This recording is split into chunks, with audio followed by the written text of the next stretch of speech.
네, 오늘 하나님 말씀은 고린도전서가 아닙니다. 에베소서입니다. 에베소서 5장 1절에서 5절까지 말씀. 신약 성경 에베소서 5장 1절에서 5절까지 말씀.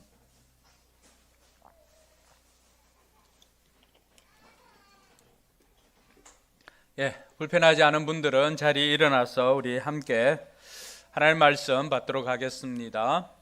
같이 읽습니다. 그러므로 여러분은 사랑을 받는 자녀답게 하나님을 본받는 사람이 되십시오.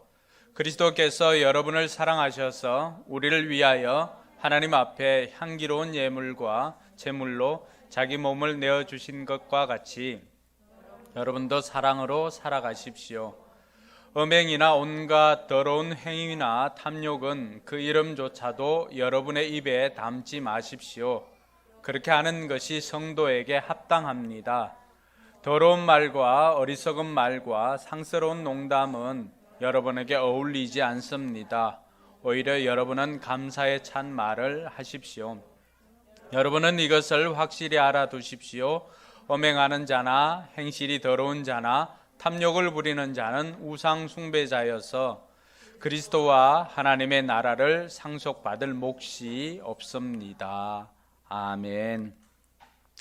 네, 앞뒤 좌우로 우리 주목 인사 한번 하고 하늘 복 많이 받으시기 바랍니다. 그렇게 축복해 주시기 바랍니다.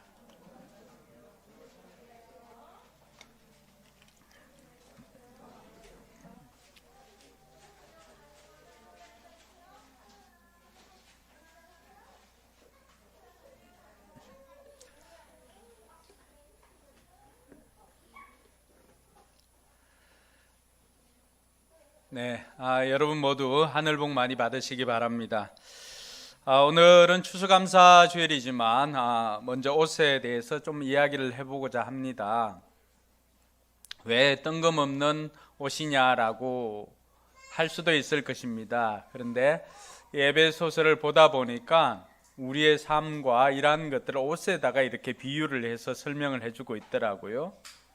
그래서 우리에게 어울리는 옷이 있고 그렇지 않은 옷이 있음을 말해주고 있습니다. 시간이 좀 지났지만은 2016년도 연예대상에서 그 기안84가 입었던 옷 때문에 그 드레스 코드 때문에 잠깐 논란이 된 적이 있었습니다. 아니 어떤 옷을 입었길래 그럴까 한번 보시면 보통 뭐 시상식이나 아니면은 또 예식이나 이런 데는 그 식에 맞게끔 옷을 입고 가는 것이 예의라고 할 수가 있습니다. 그래서 우리는 그러한 것들을 드레스 코드라고 그렇게 부릅니다. 예전에 제가 뭐 신라 호텔 뷔페나 이럴 때 한복을 입고 가면 안 된다라고 하는 얘기를 가지고 드레스 코드 이야기를 했었는데 이 장면을 보면 왜 이제 많은 사람들이 논란을 이렇게 일으켰냐라고 하면 시상식이나 이런 곳에 보면은 주변에 있는 사람들은 다 뭐 나비 넥타이든지 아니면 연무복이든지 이렇게 좀 정장을 갖춰 입고 이런 모습으로 되어 있지만은 기안84가 이때 그 입고 있는 잠바만 입고 이렇게 와서 저 드레스 코드 때문에 여러 가지 논란이 있었던 것도 사실입니다. 왜 사람들이 이런 논란을 할까 보니까 어떤 상황이나 때에 맞는 복장이 있다라고 하는 것이 우리가 흔히 이야기를 하지 않지만은 묵시적으로 그냥 동의를 하고 지내는 것 같습니다. 보니까 드레스 코드가 맞지 않는 사람 중에 성공한 사람은 겉옷 위에 속옷 입은 슈퍼맨밖에 없는 것 같아요. 대부분은 드레스 코드에 맞게 입은 사람들이 그나마 사회에서도 좀 안정적으로 이렇게 살아가는 것 같습니다. 왜 이렇게 추수감사주일에 뜬금없는 옷 이야기인가? 오늘 에베소서 말씀을 전하려고 이 에베소서 전체를 이렇게 한번 읽어보다 보니까 바울이 우리가 옛사람과 새사람을 이렇게 그러니까 예수 믿기 전과 before Christ 예수 믿기 전과 또 AD 아노 도미네 예수님 신을 모신 이후의 삶을 이렇게 비교할 때 옛사람을 벗어버리고 새사람을 입어라라고 이렇게 표현했습니다. 그러니까 우리가 성찬이 상징인 것처럼 그 옷의 비유를 한 것이죠. 드레스 코드의 비유를 한 것입니다. 그러면은 이 옛사람이 벗어야 할 옷은 무엇이고 새사람이 입어야 할 옷은 무엇일까라고 생각해 보니까 에베소 4장 23절과 24절을 보니까 22절 끝에는 그 옛사람을 벗어버리고 마음의 영을 새롭게 하여 하나님의 형상을 따라 참 의로움과 참 거룩함으로 지으심을 받은 새사람을 입으십시오라고 이렇게 옷에다가 비유를 하고 있습니다. 옛사람이 벗어야 할 옷은 어떤 것이고 새사람이 입어야 할 것은 무엇인가라고 보니까 우리의 마음과 또 우리의 행동과 언어다라고 하는 것을 알 수가 있습니다. 옛사람의 마음이나 또 새사람의 마음은 어떠할까? 그것은 다른 것에 있지 않고 그 마음의 동기가 어떤 것인가를 보면은 옛사람인지 새사람인지 알 수가 있습니다. 여러분의 마음의 동기, 여러분의 신앙의 동기든지 이러한 것들을 살펴볼 때 내가 정말 바르게 가고 있는가 그렇지 않은가를 살펴보려면은 여러분 내면에 있는 마음의 동기를 살피는 것이 굉장히 중요합니다. 추수감사절에 유래가 된 것 중에 청교도들이 1620년에 9월 6일 날 영국의 청교도들이 필그림호를 타고 신앙의 자유를 찾아서 떠난 그 사람들을 통해서 추수감사절이 유래가 되었죠. 근데 많은 사람들이 이 메이플라워호는 다 알고 있습니다. 이들이 그 미국 동부에 도착을 해서 그 사람들은 그곳에서 험난한 일기나 또 일상이나 이런 것들을 경험을 하면서 제일 먼저 했던 것은 그런 추위와 또 가난과 굶주림과 싸우면서 그들은 제일 먼저 뭘 세웠지요? 교회를 세웠습니다. 그리고 학교를 세웠지요. 그러고 난 다음에 이 사람들이 믿음의 형제들이 한 사람 두 사람씩 죽어감에도 불구하고 기어코 예배당을 완공을 시킵니다. 그리고는 1년 동안 추수한 것들을 거두어 들여 가지고는 그것을 가지고 인디언들과도 나누고 또 자기들끼리도 이렇게 나누었지만 무엇보다도 중요한 것은 그렇게 수확한 것을 가지고 하나님께서 이렇게 해주셨노라고 하면서 그 감사의 대상인 하나님 앞에 예배를 드리며 감사절을 나누었던 것입니다. 이것이 추수감사절의 유래가 되었습니다. 근데 제가 몇 주 전에 그 액처의 신성욱 교수님 이 페이스북을 보다 보니까 그때 메이플라워호만 출발한 것이 아니라 메스터호라고 하는 다른 배도 출발을 했다라고 하는 것을 알 수가 있었습니다. 근데 공교롭게도요, 메이플라워호에 탔던 사람들도 신앙을 지키는 청교도들이었고 메스터호에 탔던 사람들도 신앙을 지킨 청교도들이었습니다. 근데 이들이 출발은 같았지만 도착하는 장소는 각기 달랐습니다. 메이플라워를 탔던 사람들은 신앙의 자유를 찾아서 그들은 북미로 향하였습니다.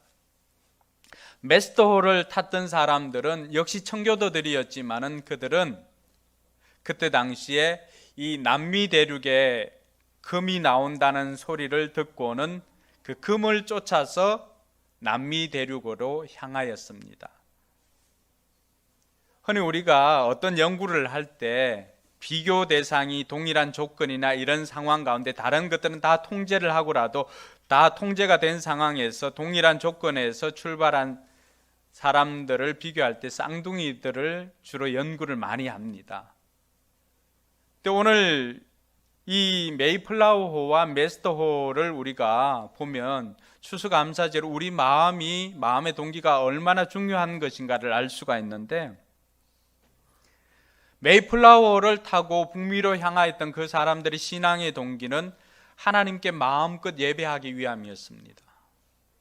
그런데 메스터호를 타고 출발했던 그 사람들은 그 동기가 황금을 찾아서 물질을 쫓아서 그들은 남미 대륙으로 향하였던 것입니다. 남미로 가서 새로운 기회를 잡아서 부자가 되겠다는 그 동기, 물론 그 동기가 나쁘다는 것은 아닙니다. 그런데 황금을 쫓아서 떠난 이들과 신앙의 자유를 쫓아서 하나님을 찾아서 떠난 이들의 그 결과는 엄청난 차이가 있습니다. 신앙의 자유를 쫓아서 북미에 도착했던 그 사람들은 하나님을 찾았을 뿐만이 아니라 하나님을 찾는 과정에서 그들은 금도 찾게 되었던 것이죠. 그런데 황금을 쫓아 떠난 이들은 나중에는 신앙도 잊어버리고 돈도 벌지 못하는 상황 가운데 이르게 됩니다. 지금 북미는 어떤 곳입니까? 우리가 메이플라워가 도착했던 그곳도 동부지역, 미국은 세계 최강국으로 자리를 잡고 있고요. 그런데 남미 지역은 어떻습니까? 브라질과 아르헨티나, 칠레, 페루 등은 여전히 경제적인 어려움에 허덕이고 있습니다. 그래서 한 번은 아르헨티나 대통령이 미국 대통령을 만나서 그런 이야기를 합니다. 당신의 조상들은 하나님을 찾아서 신대륙으로 건너왔습니다. 그들은 God, 하나님도 찾고 골드, God에 이 L 하나만 들어가면 골드가 되잖아요. God도 찾고 골드도 찾았습니다. 선물로 얻었습니다. 그러나 우리 조상들은 황금을 찾아 이 땅으로 건너와서 황금도 찾지 못하고 하나님도 잃어버리고 말았습니다. 신앙의 조상들을 둔 당신들이 한없이 부럽습니다. 그 아르헨티나 대통령이 미국 대통령을 만나서 고백하였던 그 고백이었습니다. 마음의 동기가 이러한 차이를, 이런 엄청난 결과의 차이를 가지고 온다라고 하는 것을 보여주고 있습니다. 오늘 말씀에도 마음을 새롭게 하여서 하나님의 형상을 따라 새 사람을 입으라라고 그렇게 이야기를 합니다. 옛 사람의 모습을 벗어버리고 새롭게 새 사람을 입으라고 했을 때 벗어버려야 할 것이 무엇일까요? 신앙을 가지고 있던 사람들도 어떤 동기를 가지는가에 따라서 하나님도 찾고 또 금도 선물로 얻을 수가 있다는 걸 보여주지만, 신앙을 가지고 있던 사람들도 그 동기가 어떠한가에 따라서 신앙도 잃어버리고 또 그 물질도 잃어버리고 한다라고 하는 것을 이것을 통해서 우리에게 보여주고 있습니다. 여러분들의 신앙의 동기가 무엇입니까? 혹시라도 여러분의 성공에 하나님이 필요해서 하나님을 택한 것입니까? 아니면 하나님의 성공에 여러분들이 작은 도움이라도 될까 해서 여러분들이 나왔습니까? 마음을 새롭게 해서 하나님의 형상을 따라 새 사람을 입으라고 할 때는 대부분 그 마음을 통해서 나오는 행동과 언어라고 할 수가 있습니다. 그래서 오늘 말씀에도 이렇게 보면은 그리스도인에게 합당한 것이 있고 합당하지 않은 것이 있음을 말해주고 있습니다. 5장 3절에 보니까 음행이나 온갖 더러운 행위나 탐욕은 그 이름조차도 여러분의 입에 담지 마십시오. 그렇게 하는 것이 성도에게 합당합니다. 성도에게 합당한 행위나 성도에게 합당한 언어가 있는 반면에 성도에게 합당하지 않는 행위나 성도에게 합당하지 않는 언어가 있다라고 하는 것을 가르쳐주고 있습니다. 성도에게 합당한 행위가 무엇일까요? 하나님께서 하나님의 자녀가 된 우리에게 기대하는 것, 하나님의 자녀답게 사는 것이 무엇인가 우리에게 가르쳐주고 있는데, 마태복음 22장 37절에서 39절에는 하나님의 자녀들에게 주시는 대계명이 나옵니다. 그 계명은 다른 것이 아니라 바로 하나님 사랑과 이웃 사랑하라는 것입니다. 같이 한번 읽어볼까요? 예수께서 그에게 말씀하셨다. 내 마음을 다하고 내 목숨을 다하고 내 뜻을 다하여 주 너의 하나님을 사랑하라 하였으니 이것이 가장 중요하고 어떤가는 계명이다. 둘째 계명도 이것과 같은데 내 이웃을 내 몸과 같이 사랑하여라 한 것이다. 한 율법사가 예수님께 와서 율법의 제일 중요한 계명이 무엇입니까? 첫 번째 가는 계명이 무엇입니까? 라고 하니까 예수님께서 그에게 대답해 주신 것입니다. 그것은 다른 것이 아니라 내 마음과 힘과 목숨을 다해서 주 너의 하나님을 사랑하여라. 그리고 내 이웃도 그렇게 사랑하라고 하는 것이었습니다. 하나님께서 하나님의 자녀답게 살려고 하는 우리에게 주시는 대계명이 무엇인가요? 바로 하나님 사랑과 이웃 사랑입니다. 그리고는 요한복음 13장 34절에 35절에 보니까 예수님께서 율법과 선지자의 대강령뿐만이 아니라 신약 시대를 살아가고 있는 백성들에게 주시는 새 계명이 있음을 가르쳐 주고 있습니다. 요한복음 13장 34절과 35절 같이 한번 읽어볼까요? 이제 나는 너희에게 새 계명을 준다. 서로 사랑하여라. 내가 너희를 사랑한 것 같이 너희도 서로 사랑하여라.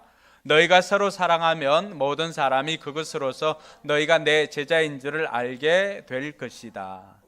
여러분, 새로운 계명은 다른 것이 아니죠. 이전에 하나님 사랑과 이웃 사랑이라고 한다면 새롭게 준 계명은 다른 것이 아니라 서로 공동체 안에서 서로가 사랑하라고 하는 것입니다. 이것이 새 계명입니다. 하나님의 자녀들에게 하나님의 자녀들이 하나님 자녀답게 사는 것이 무엇이라고요? 대계명을 지키는 것, 그리고 새 계명을 지키는 것입니다. 그리고 난 다음에 한 가지 더 주신 것이 있다면 그것은 대사명이죠. 대사명은 우리가 늘 텔레비전에 보면 귀에 이 피가 뚝뚝 떨어지는 거, 주로 박찬호가 나오면 옆에 있는 사람 귀에 이렇게 막 하죠. 우리가 익히 들어서 알고 있는 말씀입니다. 마태복음 28장 19절과 20절이죠. 같이 한번 읽어볼까요? 그러므로 너희는 가서 모든 민족을 제자로 삼아서 아버지와 아들과 성령의 이름으로 세례를 주고 내가 너희에게 명령한 모든 것을 그들에게 가르쳐 지키게 하여라. 보아라, 내가 세상 끝날까지 항상 너희와 함께 있을 것이다. 하나님의 자녀들이 하나님의 자녀답게 사는 것은 다른 것이 아니라 대계명을 지키며 사는 것, 새 계명을 지키며 사는 것, 그리고 대사명을 이루며 사는 것입니다. 여기에 한 가지 더 추가를 한다면은 그러한 것들을 이룰 때 오늘 우리가 사용하는 언어 생활은 어떤가라고 하는 것이죠. 오늘 3장 4절, 3절과 4절에도 우리가 아까 읽었던 것처럼 우리에게 어울리지 않는 옷이 있습니다. 그것은 더러운 말과 어리석은 말과 상스러운 농담은 여러분에게 어떻게 한다고 했습니까? 4절 한번 볼까요? 같이 한번 읽어봅니다. 더러운 말과 어리석은 말과 상스러운 농담은 여러분에게 어울리지 않습니다. 여기서 여러분은 누구예요? 성도들이잖아요, 그렇죠? 하나님의 자녀잖아요. 그러니까 하나님의 자녀들에게 어울리는 옷, 하나님의 자녀들에게 어울리는 말이 있고 하나님의 자녀들에게 어울리지 않는 말이 있다라고 하는 것이죠. 어울리는 옷이 있는가 하면 어울리지 않는 옷이 있다라고 하는 것이죠. 마치 드레스 코드가 잘못된 것처럼 우리 입에서 더러운 말이 나가고 우리 입에서 어리석은 말이 나가고 상스러운 농담이나 이런 것들이 나가는 것이 우리의 드레스 코드에는 맞지 않다라고 하는 것을 바울이 말해주고 있습니다. 그러면서 하는 이야기가 뭡니까? 오히려 여러분은 뭐라고 하지요? 감사의 찬 말을 하십시오. 더러운 말이나 어리석은 말, 농담이나 상스러운 농담이나 이런 것은 우리에게 어울리지 않지만은 우리에게 어울리는 옷이 있는데 그게 뭐라고 말합니까? 감사가 우리에게 어울리는 옷이라고 그렇게 가르쳐 주고 있습니다. 옆 사람에게 그렇게 한번 이야기해 볼까요? 감사가 우리에게 어울리는 옷입니다.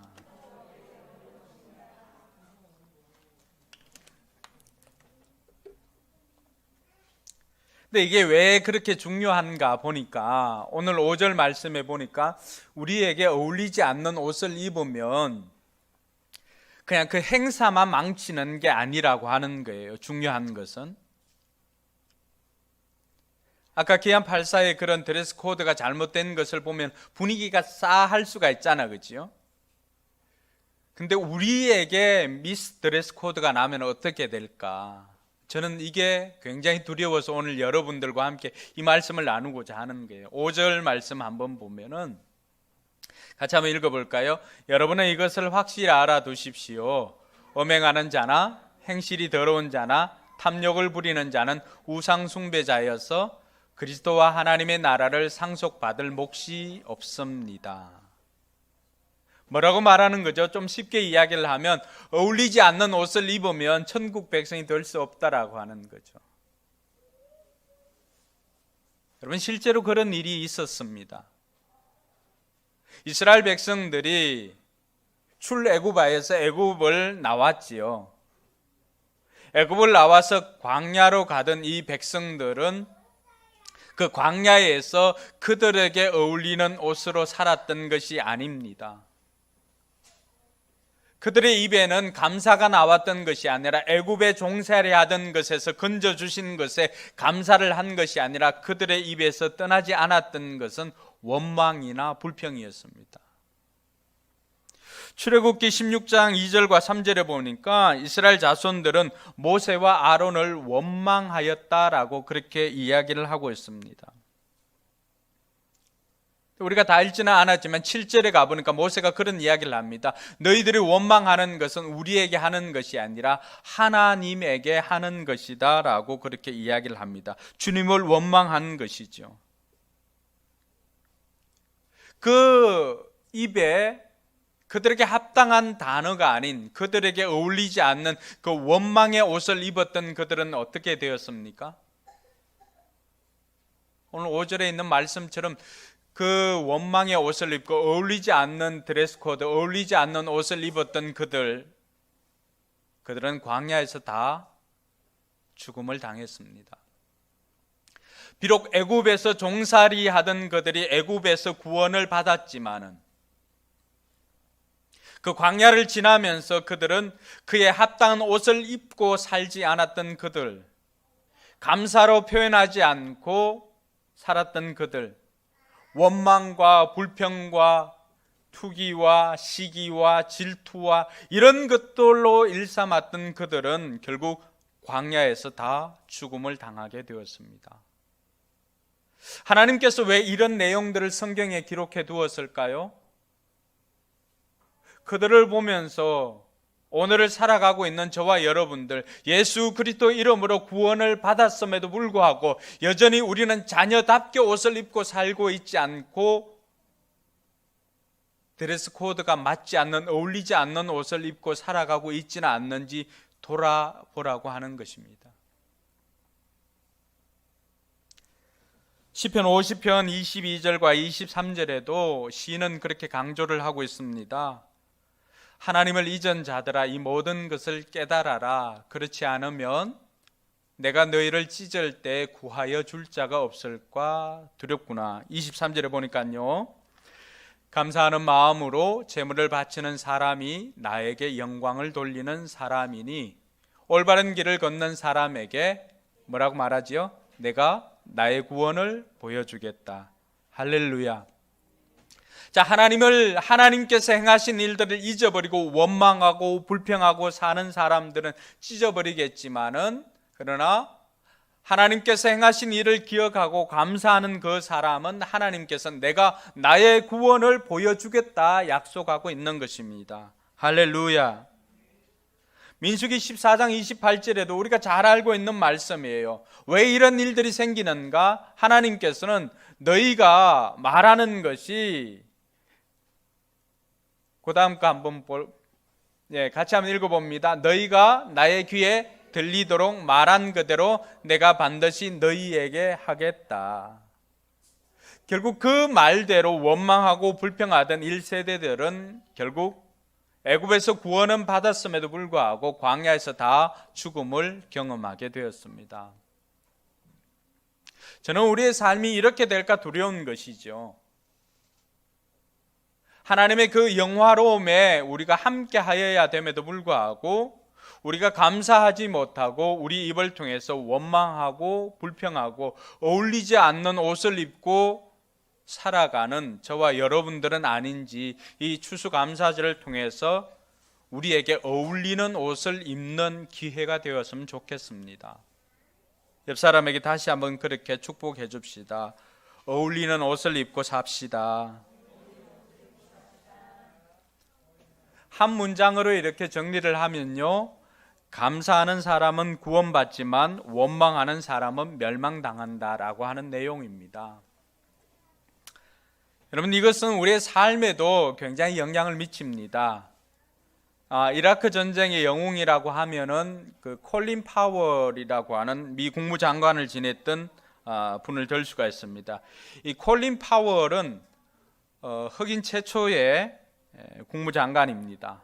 오바마 이전에는 흑인 최초로 대통령 후보로 거명이 될 정도로 뛰어난 분이었습니다. 근데 이분이 뉴욕의 그 할렘가 빈민가 출신입니다. 빈민가 출신에서 난 분으로는 최초로 국무장관까지 되었습니다. 근데 이번에 생에 뭐가 그렇게 우리에게 도전이 되는가?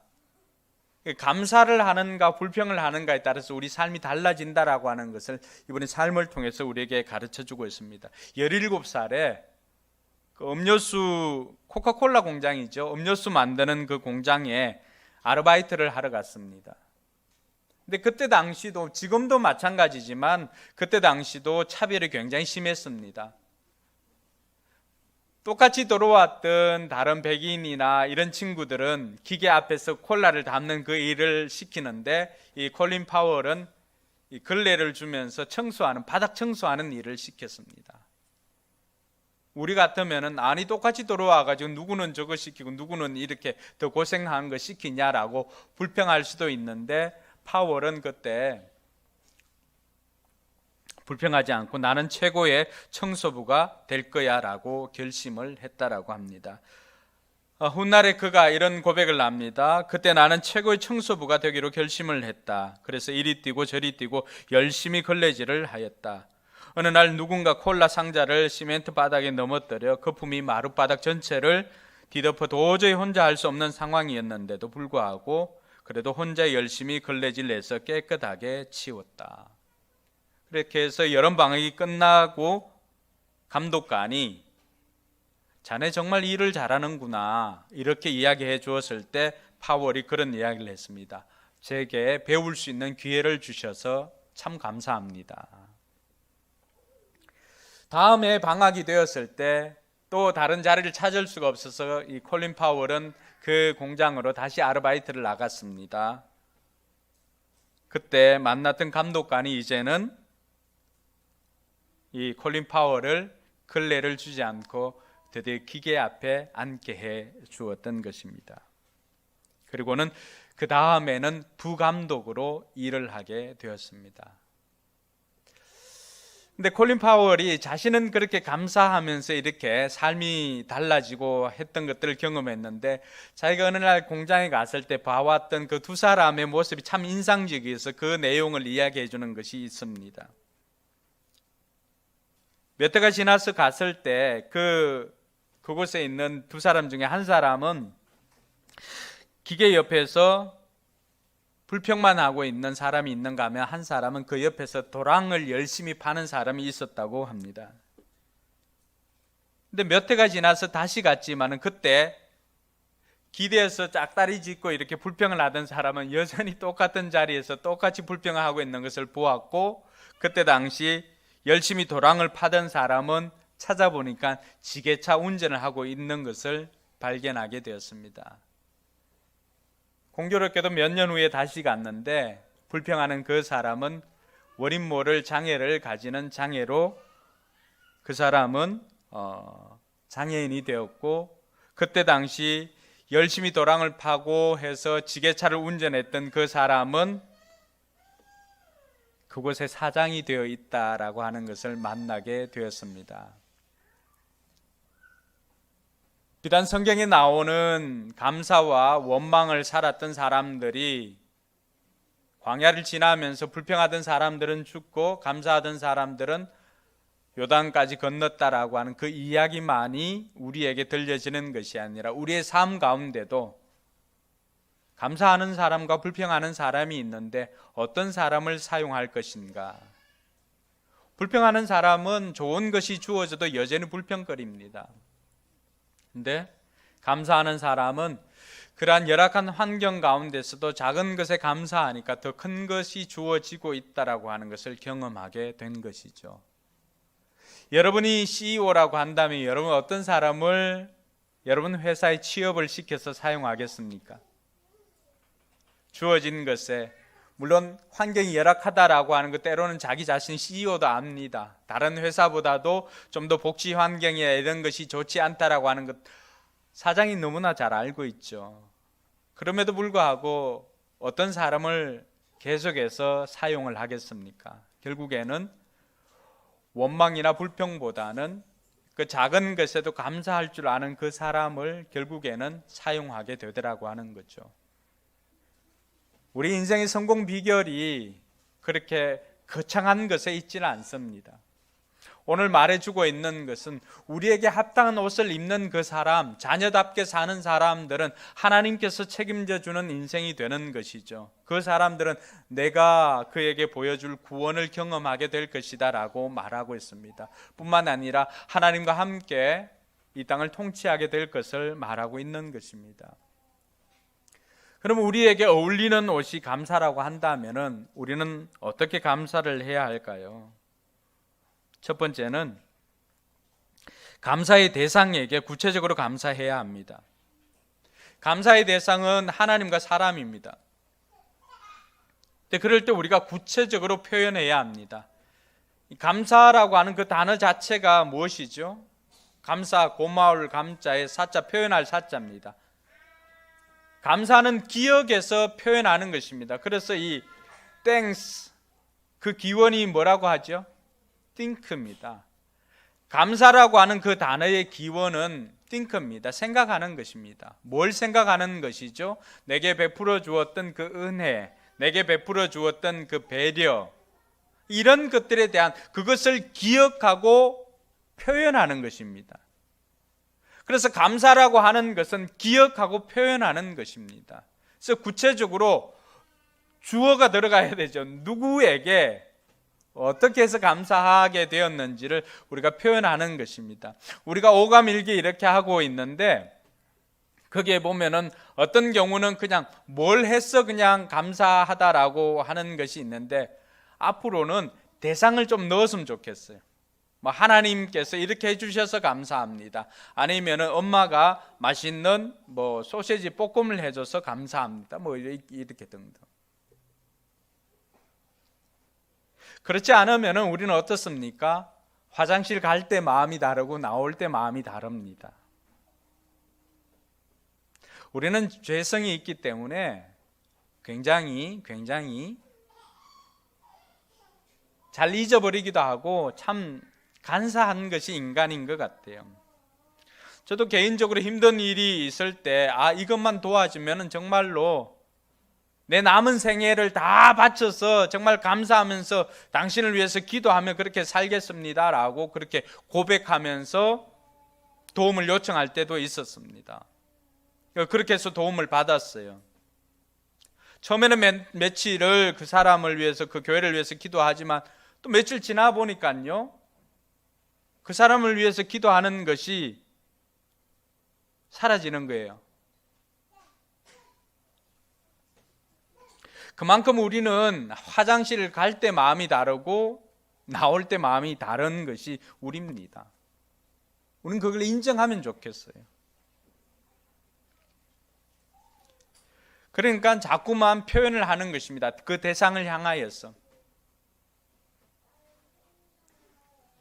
그렇지 않으면은 우리는 감사를 잊고 살기가 쉽습니다. 그러니까 이런 감사절기도 아까 전사님 그 찬양을 통해서도 또 그 멘트를 할 때도 했지만은 이렇게라도 하지 않으면 우리가 잊어버리니까 감사절기를 만들어서라도 감사하게 하는 것이 그것이 우리가 살 길이기 때문에 하나님께서 그렇게 해주시는 것이죠. 달력에 동그라미를 이렇게 쳐서 잊지 않기 위해서 누구누구 생일 때 또 뭐 결혼기념일이나 기념일일 때 이렇게 달력에 표시해서 기억하기 위해서 여러 가지 장치를 하지만은 우리가 이런 장치도 동그라미는 표시가 되어 있지 않지만 이러한 절기를 통하여서 우리는 하나님께서 우리에게 베풀어 주신 은혜를 다시 한번 기억하고 표현할 수 있는 저와 여러분들이 되기를 바랍니다. 우리가 죄인으로 살았을 때는 이것은 우리 힘으로 해결할 수 있는 게 아니거든요. 이 문제만 해결되면 제가 예수 그리스도를 구주로 영접하려고 교회를 다니고 예수를 믿기로 결심하게 된 계기가 있습니다. 두 가지인데, 하나는 집사람하고 결혼하기 위함이었고, 또 한 가지는, 여러분 눈을 감아 보십시오. 눈 감아 보세요. 설교할 때 자지 말고 지금 눈 감아 보세요. 뭐 보입니까? 안 보이죠? 눈 떠보세요. 21살의 제 미래가 그랬습니다. 제 미래를 이렇게 바라보니까요, 아무것도 보이지 않았습니다. 우리 집을 보니까 우리 집 그 배경으로는 내가 성공할 조금의 그 도움이나 이런 것을 받을 수 있는 환경이나 형편이 아니더라고요. 그래서 어떻게 하면 내가 지금보다 더 나은 삶을 살 수 있을까? 내가 힘들고 어려울 때 의지할 수 있는 곳이 어디 있을까라고 생각해 보니까 교회를 다녀야 되겠다. 신앙을 가져야 되겠다. 그 생각을 하게 된 거죠. 그래서 아무것도 보이지 않는 그 칠흑 같은 어둠과 같은 제 미래가 집사람을 만나고 집사람을 통해서 예수 그리스도를 영접하고 난 다음부터는 그 캄캄한 칠흑과도 같은 그 어둠에 작은 빛이 들어오기 시작했습니다. 소망이 생기게 되는 거죠. 그 사람은 소망의 존재가 아닙니까? 소망이 없으면 죽는 거잖아요. 그러니까 하루하루 사는 것이 재밌습니다. 살아볼 가치가 있습니다. 살아볼 만했습니다. 그리고 결혼을 하고 자녀를 낳고 하면서 세상이 얼마나 아름답고 행복한 것인지, 그리고 밝은 것인지, 그 빛이신 예수님께서 내 마음에 들어옴으로 인해서 저는 희망을 알게 되었던 거죠. 저와 여러분들의 삶 가운데 우리 힘으로 할 수 없었던 것들을 해결해 주신 그 하나님, 그 하나님에 대한 감사를 잊지 않는 저와 여러분들이 되었으면 좋겠습니다. 하나님께서 우리에게 그 소망을 주시기 위해서, 그 빛을 주시기 위해서 하나님께서는 하나밖에 없는 하나님의 아들 독생자 예수를 희생을 해서 우리에게 그 사랑을 보여주었습니다. 말로만 내가 너를 사랑한다라고 표현한 것이 아니지요. 예수님을 희생해서 하나님의 사랑을 우리에게 직접 보여주셨습니다. 여러분, 아무리 말로만 사랑한다 해도 현찰 좀 얹어서 사랑한다 하는 것과 그냥 사랑한다 하는 것 다르잖아요. 반지를 주고 사랑한다 하는 것과 그냥 맨날 사랑한다 하는 것하고는 다르잖아요. 실제로 사랑하는 것을 봉사를 통해서, 또 언어를 통해서, 시간을 통해서, 또 스킨십을 통해서, 선물을 통해서 보여주는 것입니다. 표현하는 것입니다. 하나님께서는 그 사랑을 우리에게 이렇게 표현해 주었습니다.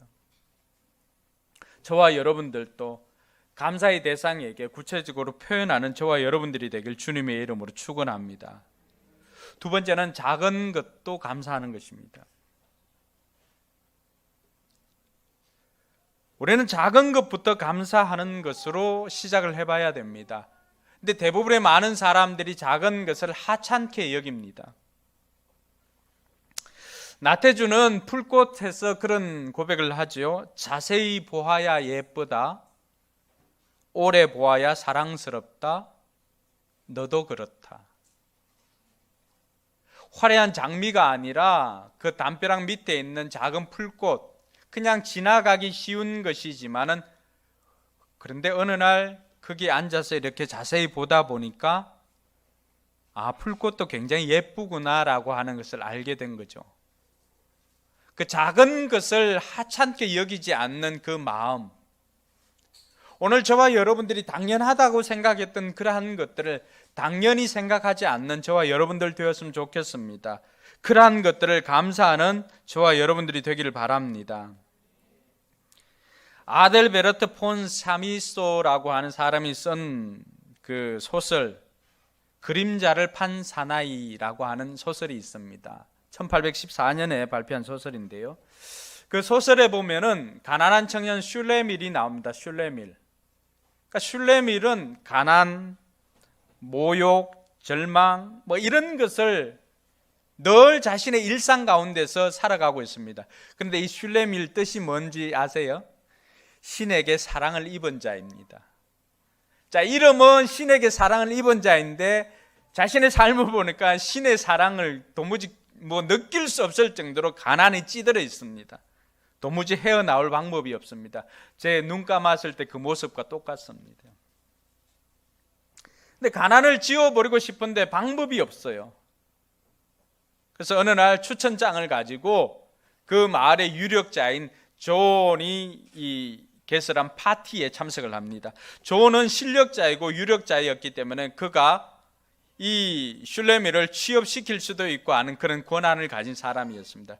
그 파티에 참여를 했는데 거기에 갔다가 회색 옷을 입은 남자 한 사람을 만납니다. 이 회색 옷을 입은 사람이 와서 이 슐레밀에게 그렇게 거래를 합니다. 당신의 그림자를 내게 팔면 금화를 쏟는 마법 주머니를 내가 당신에게 주겠어. 자, 여러분들에게 그 제안이 왔다면 여러분 어떻게 하겠어요?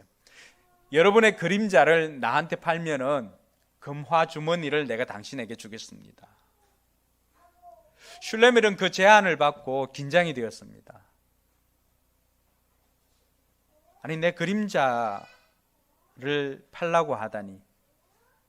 그리고 내가 이 방법이 아니면 가난에서 헤어날 방법이 도무지 없는데 어떻게 할 건가? 잠시 생각을 하다가 처절하게 그 지내왔던 그 가난이 정말 보기 싫어서 그렇게 하겠다고 결심을 하고 그림자를 팔아버리고 맙니다. 이따위 하찮은 그림자가 내게 무슨 영향을 미쳐라고 생각을 하고는 스스로 자기를 설득하고는 그림자를 팔아버립니다. 그날 이후에 슐레밀의 삶에는 그림자와 함께 가난이 사라졌습니다. 자기가 필요한 거 마음껏 살 수가 있었고요, 가지고 싶은 거 마음껏 살 수가 있었습니다. 그리고 정말로 사랑스러운 여인 미영이를 만난 것이 아니라 미나를 만났습니다. 미영이는 아니에요. 저한테만 소중한 사람이 미나를 만났습니다. 그래서 행복하게 시간을 보냈습니다. 근데 얼마 시간이 지났을까요? 사람들이 이 슐레밀을 주목하기 시작했습니다. 슐레밀은 행복했지만 그 행복이 결코 오래가지를 못했습니다. 사람들이 주목을 하기 시작을 했고요, 그러면서 그림자가 없는 것을 보니까 악마가 아닌가 이런 소문이 댓글에도 막 이렇게 달리기 시작했겠죠. 그래서 이 슐레밀은 그림자 없는 자신을 은폐하기 위해서 낮에는 나가지를 않습니다. 밤에만 활동을 하게 되었습니다. 그리고 이 사랑하는 미나라고 하는 여인도 슐레밀에 대해서 오해를 하고는 결국에는 떠나가고 맙니다. 부는 가졌을지 모르지만은 슐레밀이 그제서야 자기가 놓친 것이 그 하찮은 그림자가 아니라고 하는 것을 깨닫게 됩니다. 여러분, 슐레밀이 잃어버린 게 뭐예요? 낯을 잃어버렸습니다. 낯은 뭐예요? 그 인생의 절반이죠. 시간의 절반입니다. 생의 절반입니다. 하찮은 그림자 하나를 팔았는데 그 하찮은 것이 아니었다는 거죠. 그 작은 것이 아니었다라고 하는 거예요. 그 인생의 절반이었다라고 하는 것이죠. 그런데 어느 날 그 회색 옷을 입은 남자가 또다시 접근을 합니다. 뭐라고 했겠어요? 당신 영혼을 팔면은 그보다 더 소중한 것을 주겠노라고. 여러분, 슐레밀이 어떻게 했을 것 같아요? 슐레밀은 그 제안을 거절합니다. 그리고는 아무도 모르는 곳으로 그 다음날 여행을 갑니다. 소설은 그곳에서 다시 미영이가 아닌 미나를 만났다고 그렇게 이야기를 하고 살아가는 얘기로 마무리를 합니다. 중요하지 않은 것은 없습니다. 다만 그것이 중요하지 않다고 여기는 사람이 있을 뿐입니다. 소중한 것을 잃고 난 다음에야 우리는 그러한 것들을 깨닫게 됩니다. 지금 우리 일상 가운데 그동안 우리가 하찮게 여겼던 것, 작은 것이라고 여겼던 것, 당연한 것이라고 여겼던 것, 그래서 감사하지 않았던 것들이 코로나19 시대에는 어떻습니까? 그것이야말로 정말로 소중한 것이었다라고 하는 것을 우리가 느끼고 살고 있지는 않습니까? 요즘 같은 때는 정말로 일상이 감사합니다. 작은 것에 감사하는 저와 여러분들이 되기를 바랍니다. 고마움을 상실한 시대에 살아가고 있습니다. 배려나 부끄러움이 상실한 시대에 우리가 살아가고 있습니다. 근데 우리마저도 어울리지 않는 옷을 입는다면, 감사가 사라진 그 옷을 입고 산다면은 이 세상에 무슨 희망이 있겠어요? 그래서 작은 배려나 작은 것부터 감사하는 저와 여러분들이 되기를 바랍니다.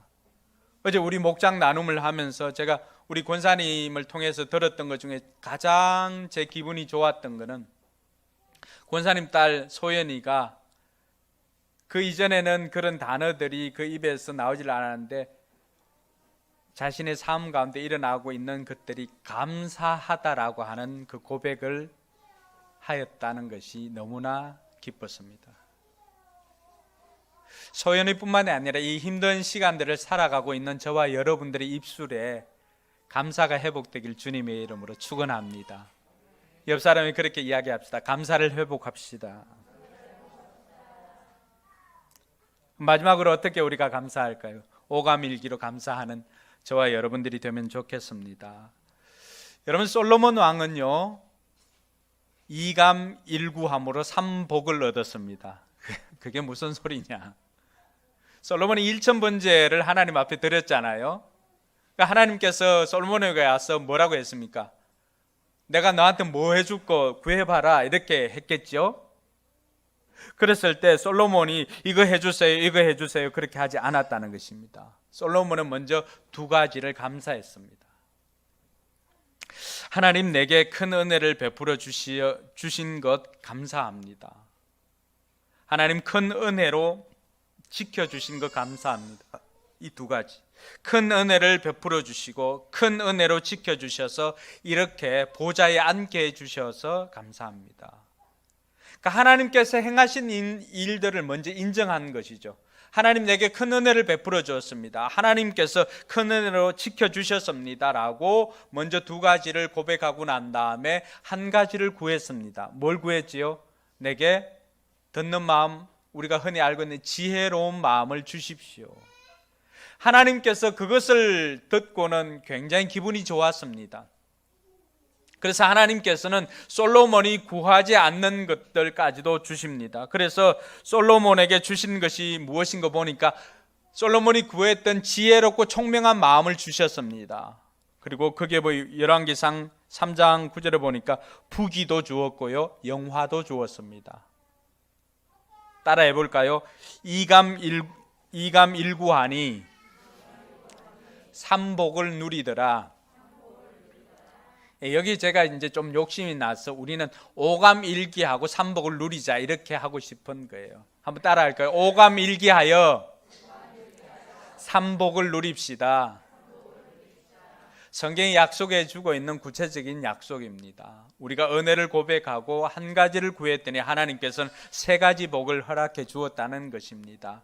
오늘 저와 여러분들이 우리에게 어울리는 옷은 서로 사랑하는 것과 우리에게 어울리는 옷은 우리의 입술에 감사로 고백하는 것입니다. 추수감사절을 맞이해서 조금은 길었지만 우리 삶에 감사를 회복하고 작은 것부터 감사하고 오감일기하여서 삼복을 누리는 저와 여러분들 되기를 주님의 이름으로 축원합니다. 기도하겠습니다.